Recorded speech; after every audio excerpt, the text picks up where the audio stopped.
నమస్కారం గురుగారు. శుభాశీస్సులు. గురుగారు, అక్షింతలు వేసే సాంప్రదాయం వెనుక ఆంతర్యం ఏమిటి?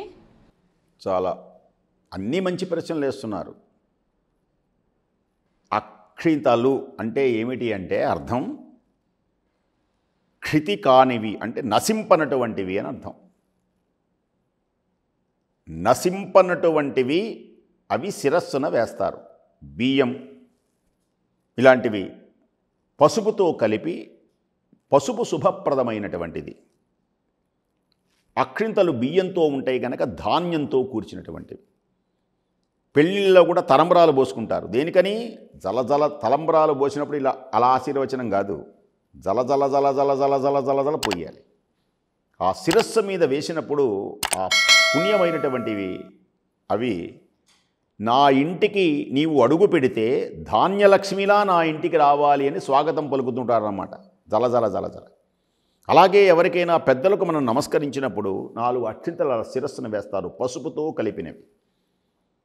ఈ అక్షితలు అంటే నశింపు లేనటువంటి ఇవి నీ శిరస్సును దాల్చినటువంటి నీవు నీ జీవితంలో ఏ విధమైనటువంటి నశింపు లేనటువంటి సకల సంపదలకు నిలయమై ఈ పసుపు ఏ విధంగా శుభాన్ని కలిగిస్తుందో ఆ విధమైనటువంటి శుభమును పొందేదవుగాక అని ఏది నీవు కోరిక ఉన్నదో ఆ కోరికను తీరుస్తూ ఆశీర్వదిస్తారు. మామూలుగా అయితే శుభము, నీకు ఏ కోరికలు ఉంటాయి, సకల విద్యాప్రాప్తిరస్తు అలా వేస్తారు. అఖండ విద్యాప్రాప్తిరస్తు అలా వేస్తారు.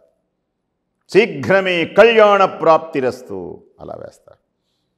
అయ్యా నేను ఇల్లు కట్టుకుందాం అనుకుంటున్నాను, స్వామి ఆశీర్వదించండి. ఇది ఆశీర్వచనకు ప్రధానం అన్నమాట.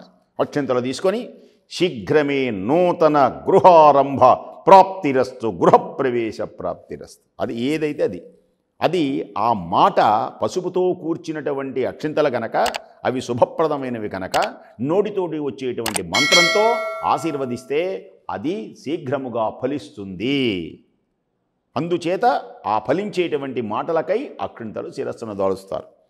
అందుకని అక్షింతలు శిరస్సును దాల్చడం వల్ల అది ఆశీర్వచనం, శుభప్రదం, ఆనందం, కోరినటువంటి కోరికలు నెరవేర్చేటువంటి దివ్య పునీత సుందర మహోన్నతమైనటువంటి పసుపుతో కూర్చింది కనుక పసుపు ఎప్పుడూ చాలా గొప్పది.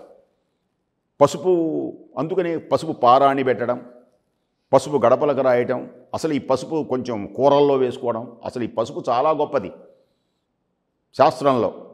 అలాంటి పుణ్యమైనటువంటివి మీకు శుభములు కలగాలి. మీకు కూడా అక్షరములు అనేటువంటి అక్షింతలు మీ శిరస్సున వేస్తున్నాను. సకల విద్యా ప్రాప్తిరస్తు.